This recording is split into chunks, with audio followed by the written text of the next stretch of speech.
अस्सलाम वालेकुम दोस्तों, मैं हूं शाहिद हुसैन। मेरा यूट्यूब चैनल और फेसबुक पेज देख रहे हैं। तीन अहम खबरें इस वीडियो में आपके सामने रखेंगे। एक एमक्यूएम लंदन और एमक्यूएम पाकिस्तान के दरमियान शदीद जो है वो मुकाबला चल रहा है, बेइंतहा मुकाबला चल रहा है। कौन सा मुकाबला है, उसकी तफसीलात क्या है, आपके सामने मैं इस वीडियो में रखूँगा। इसके अलावा इमरान खान के वकील को शहबाज शरीफ ने मैदान में उतार दिया है। जी हाँ, बिल्कुल अपने केस की पैरवी करने के लिए शहबाज शरीफ, जो कि मौजूदा वज़ीर आज़म है, उन्होंने साबिक वज़ीर आज़म इमरान खान के वकील को अपने केस की पैरवी के लिए उतार दिया है। माजी में वो किन किन के वकील के तौर पर पेश होते रहें और कौन कौन से ओहदों पर रहे हैं, उसकी तफसीलात इस वीडियो में आपके साथ रखेंगे। लेकिन एक उससे भी ज़्यादा धमाकाखेज़ खबर, वो खबर क्या है, उसकी तफसीलात सबसे पहले मैं चाहता हूँ कि आपके सामने रखूँ। मरीम नवाज़ से एक और ज़्यादा ताकतवर खातून पैदा हो गई हैं इस पाकिस्तान में। और मरीम नवाज़ जिस तरह पहले कुछ अर्सा पहले ना सिर्फ धड़ल्ले से मीडिया को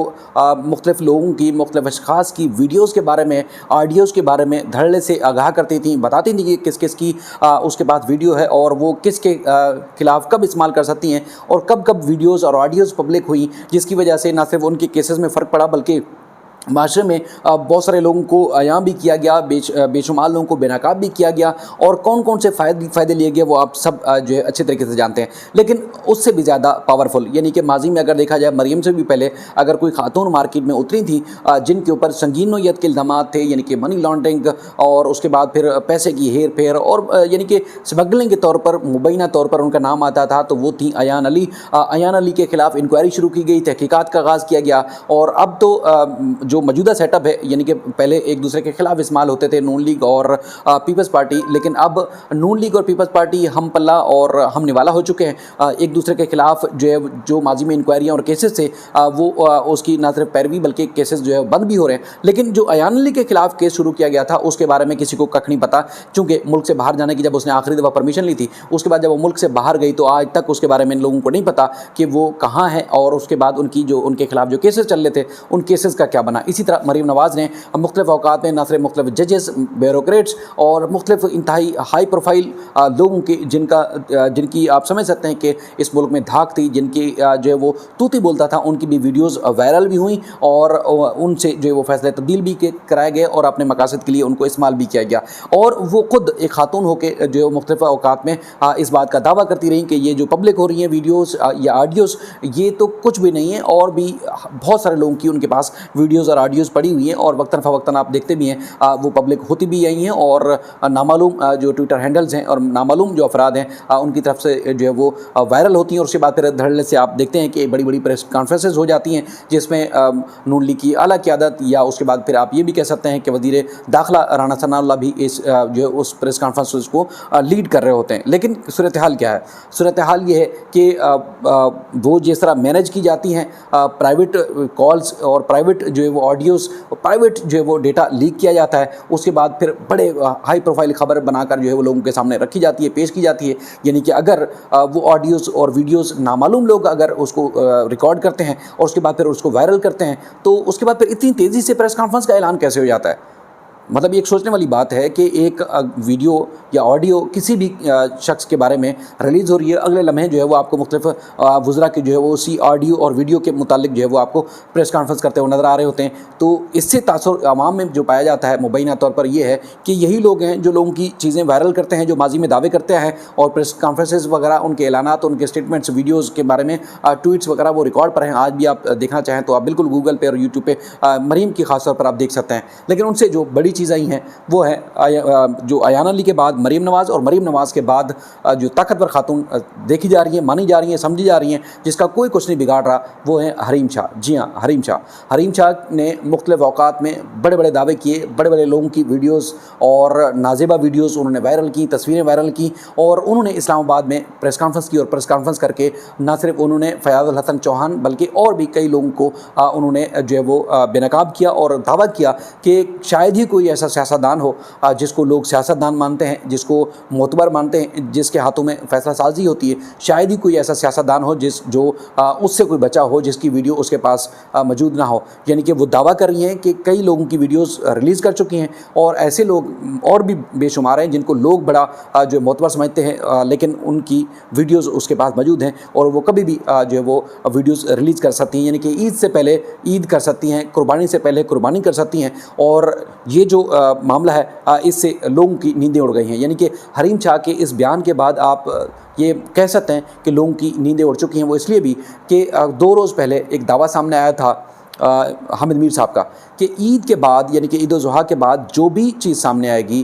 यानी कि पाकिस्तान तहरीक इंसाफ के ख़िलाफ़ जो कुछ चल रहा है, गिरफ्तारियाँ, कोर्ट मार्शल या मिलिट्री ट्रायल या इस तरह की चीज़ें, ईद के बाद तो और ज़्यादा तेज़ी आएगी। यानी कि सज़ा और गिरफ्तारी से भी और ज़्यादा बड़ी चीज़ सामने आ सकती है मुस्तकबिल में, ये हामिद मीर का दावा था। लेकिन उसके दावे के महज 1 या 2 रोज़ के बाद हरीम शाह मंजर आम पर आती हैं और उसने जो है वो सबका कच्चा चट्टा खोल कर रख दिया है और बड़ा दावा उसकी तरफ से एक सामने आया है, जिसमें वो कहती हैं ना सिर्फ राना सनाउल्लाह बल्कि फ़याज़ुल हसन चौहान और बल्कि मौजूदा हुकूमत के जो सेटअप में यहाँ पर जो लोग बैठे हुए हैं उनकी भी उसके पास वीडियोज़ और सब चीज़ें जो है वो मौजूद हैं। वक्त आने पर उनको जो है वो रिलीज़ करेंगी। खासतौर पर उन्होंने जिस तरह दावा किया कि इससे पहले भी वो रिलीज़ कर सकती हैं, लेकिन वो प्रेस कॉन्फ्रेंस जो करने आई थी उसमें बहुत सारे लोगों को ना सिर्फ बेनकाब किया बल्कि बहुत सारे लोगों की हैसियत के बारे में भी सवाल उठाएं।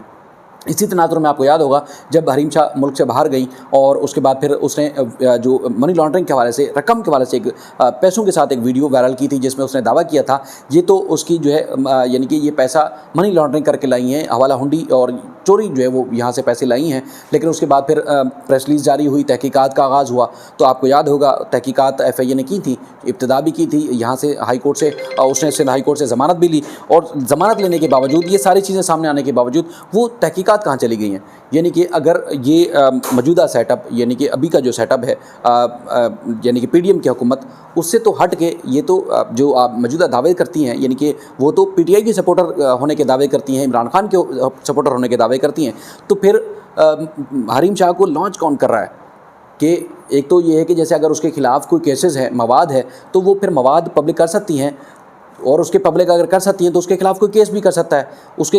इस तरह ब्लैकमेलिंग की, इसी तरह उसके खिलाफ केसेस भी किए जा सकते हैं। और मनी लॉन्ड्रिंग की जो FIA ने तहकीकात का आगाज़ किया तो उस तहकीकात क्या बना वो तो किसी को कख नहीं पता। तो इसका मतलब ये है कि वो खुद भी दावा दे रही है तो कि मैं तो चाहती हूँ कि मेरे खिलाफ ये सब लोग जिनके मैं वीडियोज़ यानी कि मौलाना फजलुर रहमान को उसने नहीं छोड़ा, राना सनाउल्लाह को नहीं छोड़ा, शेख रशीद को नहीं छोड़ा और मौजूदा हुकूमत के कई ऐसे लोग हैं जिनकी वीडियोज़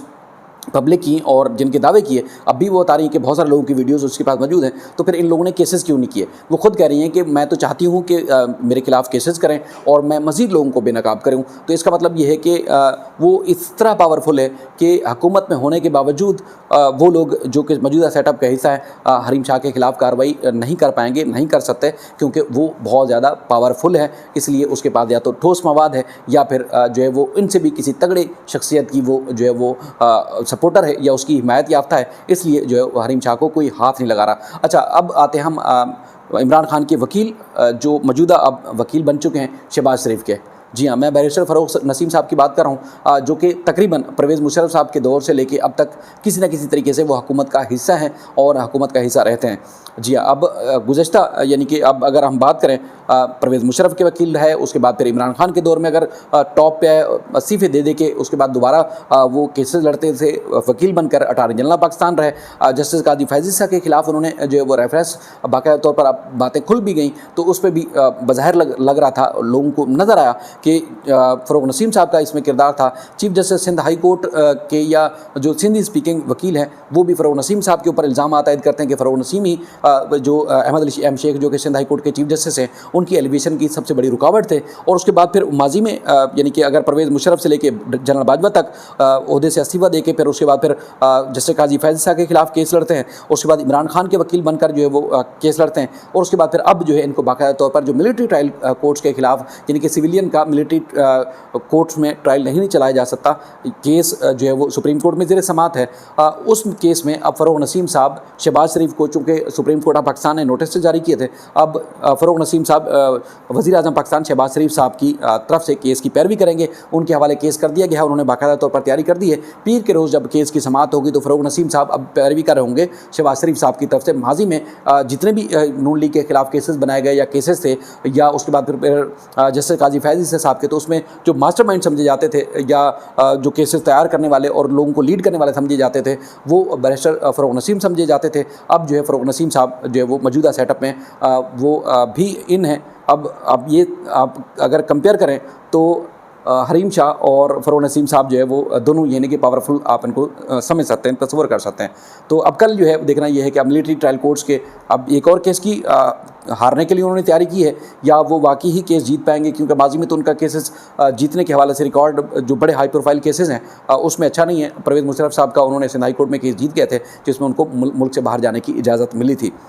अब आते हैं एमक्यूएम पाकिस्तान और एमक्यूएम लंदन के दरमियान कांटे का मुकाबला है। कांटे का मुकाबला ये है कि चूँकि एमक्यूएम पाकिस्तान मुख्तलिफ, जिस तरह हम वीडियो में आपको बताते रहते हैं कि उन्होंने अपनी सियासी सरगर्मियाँ, अवामी राब्ता मुहिम और उसके बाद लोगों से मिलना जुलना, कॉर्नर मीटिंग और इजलास, जलसे जुलूस उन्होंने तेज़ कर दी है और दिन रात आपको 2-3 इवेंट आपको कराची के मुख्तलिफ अजला में मिलेंगे, जिसमें पहले की निस्बत अब तादाद में लोग, बड़ी तादाद में जो है वो अवाम अब उनके जलसे जुलूसों में आना शुरू हो गई है। तो इसी तनाजुर में अब देखा जाए तो बानी एमक्यूएम अल्ताफ़ हुसैन साहब और उनके जितने भी सपोर्टर हैं, खासतौर पर सोशल मीडिया पे, चूँकि उनका बहुत ज़्यादा इन्फ्लुएंस है, सोशल मीडिया पे बहुत ज़्यादा एक्टिव हैं, यानी कि अगर एमक्यूएम पाकिस्तान को देखा जाए तो उनका शरोशीर भी नहीं है, इस तरह वो सोशल मीडिया पे बहुत ज़्यादा एक्टिव हैं। तो वो भी जो है वो अपनी तरफ लोगों को राग़िब भी कर रहे हैं, अपनी सियासी एक्टिविटी का भी उन्होंने भरपूर किस्म का आगाज़ किया है, बल्कि वो काफ़ी हद तक कामयाब होते भी नज़र आ रहे हैं। अब मुस्तकबिल में वो तो इस बात का इंतज़ार करें, यानी कि अगर कोई वीडियो पब्लिक होती है, कोई ट्वीट किसी का अल्ताफ़ हुसैन साहब का या किसी उनके हमदर्द या हिमायत याफ्ता किसी भी शख्स का ट्वीट अगर वायरल होता है तो उसके बाद आप 99% लोगों के राय या उनकी कमेंट्स या उनका इजहार जो देखेंगे वो ये होता है कि जी अल्ताफ़ हुसैन साहब को परमिशन कब मिल रही है सियासत की और सियासी सरगर्मियों के आगाज़ की। यानी कि अल्ताफ़ हुसैन साहब खुद तैयार हैं कराची में, बल्कि पूरे सूबे में, मुल्क में सियासत की भरपूर एंट्री देने के लिए। खुद उन्होंने मुख्तलिफ इंटरव्यूज़ में भी इस बात का उन्होंने ऐलान किया कि मुझे टाइम दिया जाए तो 48 घंटे में जो है वो सियासी सरगर्मियों का सबसे मुल्क का ताकतवर और पावर तरीन जलसा वो करने के लिए तैयार हैं, 48 घंटे के अंदर अंदर कर सकते हैं। और उसके बाद फिर अवाम भी जो सोशल मीडिया पर नज़र आ रहा है वो भी उनकी सपोर्ट में तैयार बैठी हुई है, यानी कि दोनों तरफ से देख रहे हैं कि कांटे का मुकाबला है। अब देखना ये है कि अल्ताफ़ हुसैन साहब और उनके सपोर्टर सियासी सरगर्मियों की इजाज़त के लिए जो है वो इंतज़ार कर रहे हैं। दूसरी तरफ एमक्यूएम पाकिस्तान जो है वो बड़े पैमाने पर जो है वो जद्दोजहद कर रही है कि उनकी तरफ वोटर और सपोर्टर राग़िब हों, ताकि मुस्तकबिल में जब भी इंतखाबात हों पीपल्स पार्टी से और दीगर सियासी जमातों से उनका सिंध के शहरी इलाकों में उसी तरह मुकाबला हो जिस तरह माजी में एमक्यूएम के नाम से लोग जीत कर असम्बली तक पहुँचते थे। अपना ख्याल रखिएगा। अल्लाह ताला हमारे मुल्क का, शहर का, सूबे का हामी नासिर हो। अल्लाह हाफ़िज़।